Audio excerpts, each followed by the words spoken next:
दिनै 10 फेब्रुवारि बतझर जिल्ला बिपिएफ हानजाया 22th बिटिसि गोरोबथा सान फालिदों।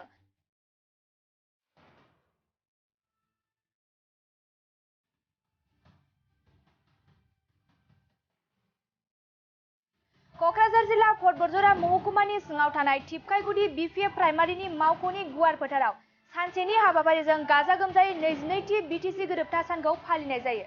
हाबाफारि बायदियै फुंबिलि 8:30 रिंगायाव मुंख्लं खाम्फायाव बिबार बावो, लोगोसे 9 रिंगायाव फिरफिला बिरहोयो 1 नं बतझर बियाबनि एमसिएलए मुनमुन ब्रह्म बिथाङा।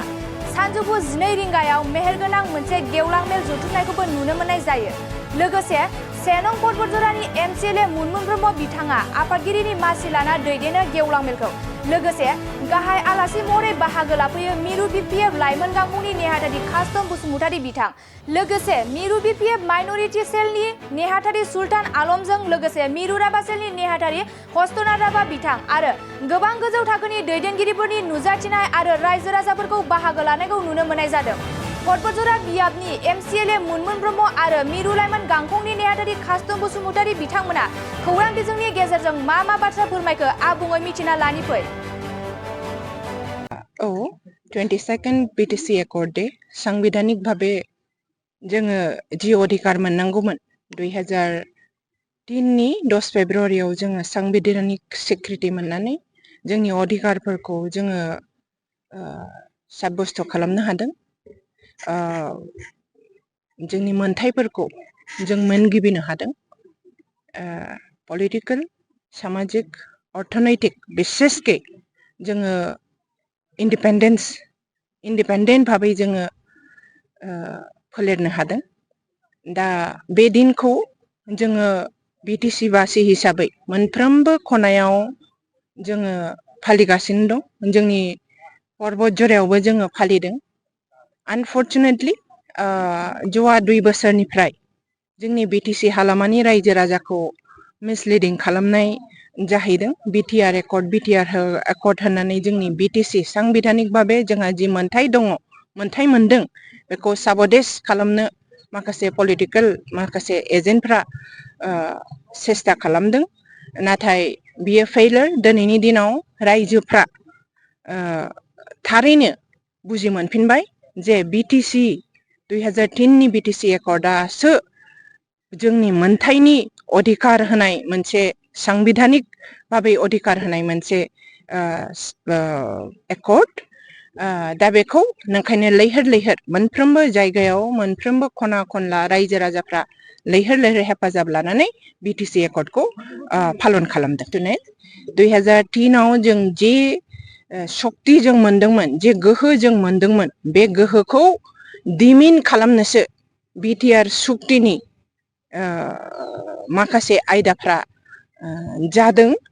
बा बिटिआर सुक्तिया जोंनि बिटिसि सुक्तिखौ दिमिन खालामनायनि माखासे गुदुं दोनदों। दा जायनि थाखाय जों बिटिसि सुक्तियाव मोनखानाय जोंनि मोनफ्रोमबो जोंहा बिभागनिफ्राय आरम्भ खालामनानै जोंनि रेभिनिउ माखासे माबाफोर डिपार्टमेन्टफोर माखासे मोनथाय गोहोफोरखौ जोङो खुंथाय गोहोनि माखासे गोख्रों गोहोफोरखौ जों खोमानानै लागासिनो दङ। जायनि थाखाय जोङो बिटिसि ओनसोलाव बे प्रमद बर'नि इउपिपिएल सरकारनि खेत्रआव बिटिआर सुक्ति खालामखांनानै प्रमद बर'आ नंखाय खोथाजों रायजोखौ बिसलित प्रलबित खालामनानै जे खुंथाय खुंगासिनो दं, बे खुंथायाव जोंनि बिटिसिनि मोनफ्रोमबो बिभागाव जोङो उन्नति नुवाखै। रायजो राजानि गांनाय उखैनायखौ बिसोरो मावफुंनो हायाखै। बियो भेरि भेरि आनफर्चुनेट। दा बेखौ होबथाफिननो थाखाय रायजोफ्रा बिटिसि सुक्तिखौनो थार सुक्ति होननानै दिनै गनायनानै लाफिनदों। बिटिसिआव जेबो सान्ति जायाखै, उन्नति जायागौ मानि सान्ति जाया। गतिके बयनिख्रुइ देरसिना जाहैबाय बे सुक्तिनि मूल जे बिसय जानांगौमोन। जोंहा 34 इयार्स जायफोरा हाग्रायाव थानानै बिटिसिखौ आरोबाव साबसिन गोहो होनो थाखाय जायफोर हास्थायदोंमोन, जायफोर दैदेनगिरिनि नेतृत्वआव खामानि रायजो राजाफ्रा सांग्रां जानानै हेफाजाब होबोगासिनो दंमोन बे दैदेनगिरिफोरखौ दिनैसिमबो जोबथेसालियाव दङआ प्रमद बर' UPPL सरकारनि पलिटिकेल फेइलियर होननानै जों सानो।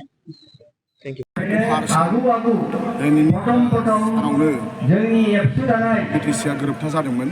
एबसु जानायाबो गौरब कालिचन्द्रमोननि जेनिखि आखाइ बे आखाइजों दाजेननाय जादों। बर' साहित्य सभाबो गौरब कालिचन्द्रमोननि आखाइजों दानाय जादों। बर' फालांगिरि आफादाबो गौरब कालिचन्द्रमोनजों दाफुंनाय जादों।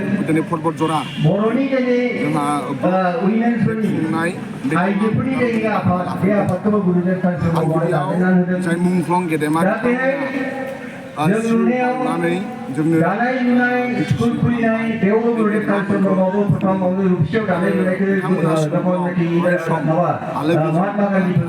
महात्मा गान्धी दैथायहैदों। दा जिबख्रियावनो जोंनाव बालिका बर्डिंबो दंमोन, स्कुलाबो प्रथम खुलिजेनदों। बे बिथिङाव आरो जोंनिफ्रायनो प्रथम मन्थ्रि जाजेनदों बड'लेण्डनिफ्राय। प्रथम जोंनिफ्रायनो IAS अफिसार जादों, IFS अफिसार जादों। प्रथमनिफ्रायनो साइन्सआव जोंनाव MSc बेखौ प्रथम बड'लेण्डनिफ्राय दङ। दा सब बिथिङावनो गौरब कालिचन्द्रमोननि अबदान दङ आरो बे धोरोमजों अबदान दंबावो। दा नुनायाव जोङो दुखु मोनदों।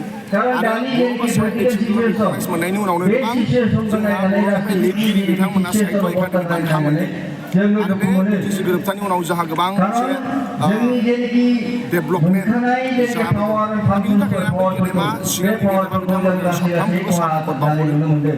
बेखायनो आं दाखालिबो मोनसे मिडियायाव होखांदों जे दानि सेनियरफोरखौ रेसपेक्ट होनाय, अनार होनाय, बे अनार होनाया जोंनाव थानांगौ। गिदिरखौ अनार होनाय, रेसपेक्ट होनाय बेखौ जोङो अननाया नांथारगौ। दा जिखुनु बिथिङावनो पलिटिक्सआनो होन, इडुकेसनावनो होन, समाजाव सामाजिक दा जों नुनायाव दुखु मोननाया जे राजनितिफोर पलिटिकेलि जों जेखिनि मोनदोंमोन सेन्ट्रेल गभर्नमेन्टनिफ्राय, दा जों नुनायाव ओरैबायदि नुदों जे बेहाय आपार हाउस आरो लवार हाउस मोननैनिफ्रायबो जोङो कनसेन्ट मोनदों बा मोननैनिफ्रायबो बे हाउसआवबो पास जाबाय। बिटिसिआ मोननै हाउसआवबो पास जादों बे एकर्डआ। बेनिफ्राय उनाव माबानिफ्राय प्रेसिडेन्टनिफ्राय सिगनेसार जाबाय। सिगनेसार जानाय लोगो लोगो बियो मोनसे एक्टआव फैबाय, आइनाव फैबाय, मोनसे आइन जाबाय। कन्स्टिटिउसनेल बियो मोनसे स्वीकृति मोनबाय।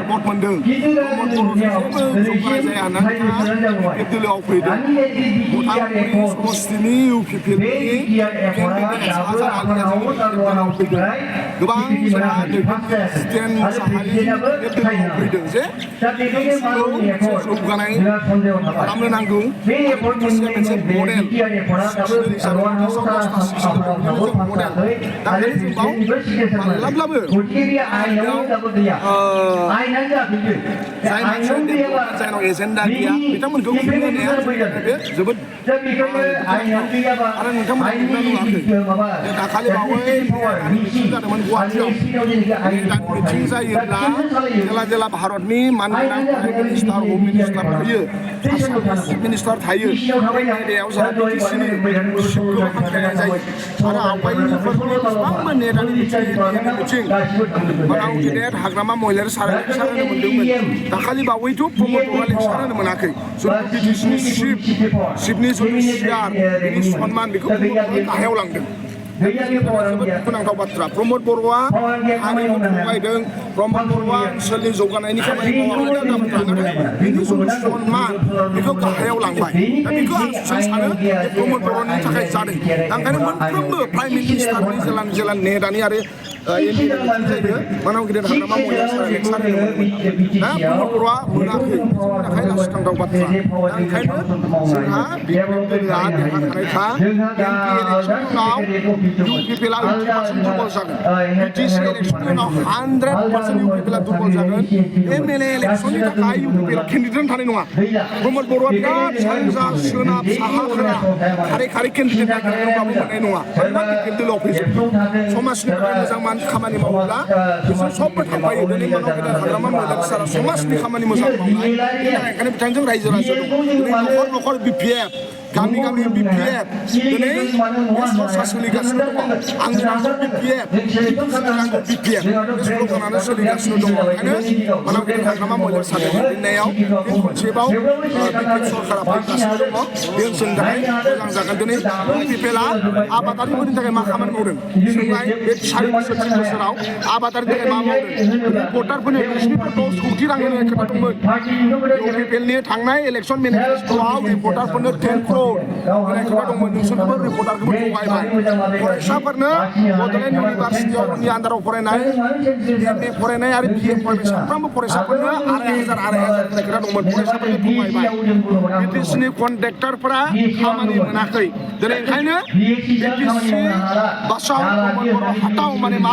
जे BTCनि कन्ट्रेक्टरफोरखौ बासायनांगौ प्रमद बर' हाटाव BTC बासाव माने मा जे BTC ओनसोलाव थानाय रिपर्टारफोरखौ बासायनो नांगौ दिनै प्रमद बर' हाटाव BTC बासाव माने मा BTC ओनसोलनि आबादारिफोरखौ बासायनो नांगौ दिनै प्रमद बर' हाटाव BTC बासाव माने मा जे दिनै BTCनि लाइमोन फरायसाफोरखौ बासायनो नांगौ दिनै प्रमद बर' हाटाव BTC बासाव माने मा BTCनि फोरोंगिरिफोरखौ बासायनो नांगौ मा जुक्तिनि थाखाय बतझरनि सिङाव थानाय महामाया डिग्री कलेजआ थालांखो मा जुक्ति दङ बेनि फिननायखौ हो बतझरनि UPPनि दैदेनगिरिफोरा हो जे दिनै बिथांमोना फरायसा खम नामा ना बिथांमोना इस्टाब्लिश जानाया उनाव नामा बे महामाया डिग्री कलेजआ मानो थाखाय थालांखो बिथांमोनाव जेबो फिननाय गैया ओंखायनो बिथांमोना जि जायो ओरै गोसो खामानि मावदों बे सरकारा रायजो राजानि सरकार नङा नाव UPPL government led by the Pramod Bodo' BTC government are the government of 30% and 30%.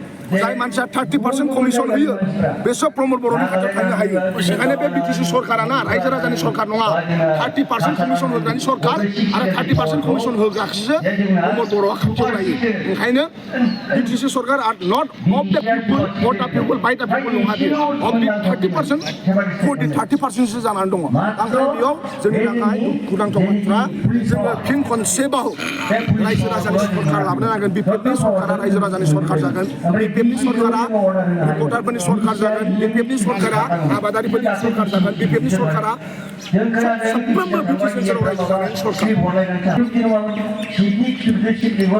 दा नोङो আপনার পরিচয় BTCखौ BTRखौ बे मानसिया भारतनि प्राइम मिनिस्टारनि खाथियाव बे सन्मानखौनो होजाया लेक्सार होनो मोना खोथा प्रेसार होनो हाया बोरै मावफुंगोन नङा होमबा बिसिनाबो मावफुंनाय नंखाया बिथांमोना फाननानै जानायसो ओंखायनो आवगाय मानाव गेदेर हाग्रामा महिलारि सारा जेला बुङो प्रमद बर'आ माब्लाबाबो ओनसोलनि थाखाय खामानि मावा बे फानगोनसो अब्ला जों बुजियाखैमोन आंबो एबसुआव दंमोन बे समाव जोङो बिराद दुखुसो मोनोमोन फैनानै दिनै जों बुजिफैबायना नङा होमबा प्रमद बर'नि एजेन्डायाव माब्लाबाबो शिफ्ट जाया MLA मन्त्रि जाया इभेन गामिनि गावबुरा जाया बर'नि जेंना जोबागौमानि जोबब्लासो गावनि डायरिखौ पुलिस स्टपना सेवराफोराव रायजो जागोननो जाबाय नामा बर'नि जेंनाया जोब्बाय नामा बर'खायाव सानसिना स्ल'गान होदोंमोन ना रन्जन दैमारिखौ बख'नानै गावनि खामानि थांखिनो दिनै मा जाखो सोंनांगौ नोंसोर बेखौ मिथिबायना दिनै ओंखायनो जोङो